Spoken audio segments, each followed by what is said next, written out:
did a quick search through my own YouTube videos, and I don't think I've ever shown you how I actually prepare a spaghetti squash from the whole thing. So actually I just realized this after I'd already started, but I bought the spaghetti squash, and you should get ones that are heavy. So this one's rather small, but it was heavy. And I washed it, and then I pierced the skin with my knife, and then to get a jump start, I microwaved it for 5 minutes. So it's softer now, it'll be easier for me to cut in half. So that would be the first thing that you would do. And I have the oven heating to about 350 or 400, depends on your oven. I'll make sure you can see me. So I just had it in the microwave on a paper plate. And so not organized. This was a last minute kind of thing.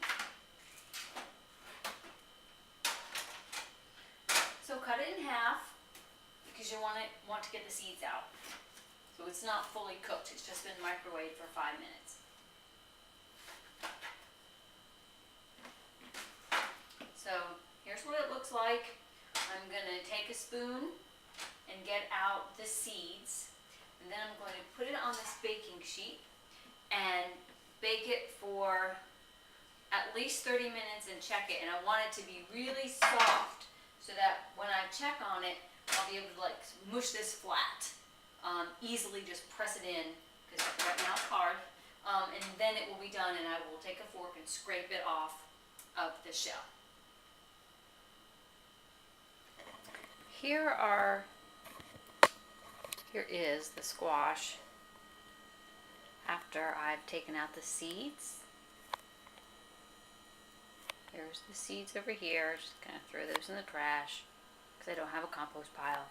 I have them face up right now, but I'm going to bake them first face down. And I'm not going to put spices on them until after I scrape them. You could if you wanted to season them now. My favorite way to have the squash is with garlic, parsley, and Parmesan cheese. My second favorite way is with an Italian red sauce. So, as I said, I'm going to put these in the oven, bake them about 30 minutes or longer, and then I'll show you the scraping off of the shell part as well. It's out of the oven, and I forgot to tell you two things.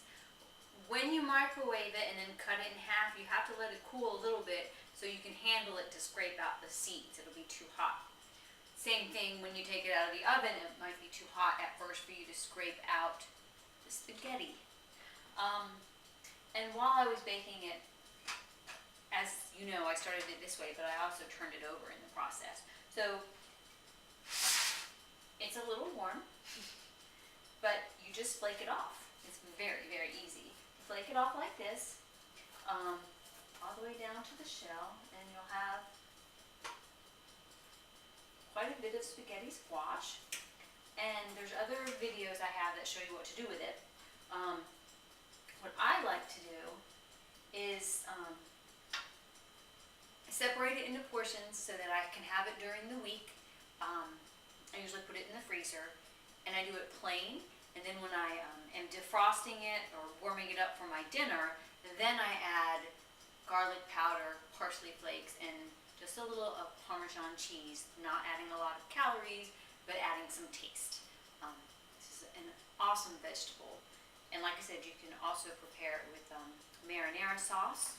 And you can put some fat-free mozzarella cheese on top as well, and bake the whole thing as if it were baked spaghetti, because this can take the place of spaghetti with so many more nutrients and so many less calories.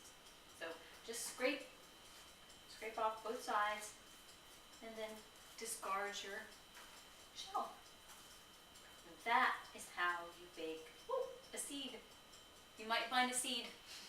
That's how you bake spaghetti squash.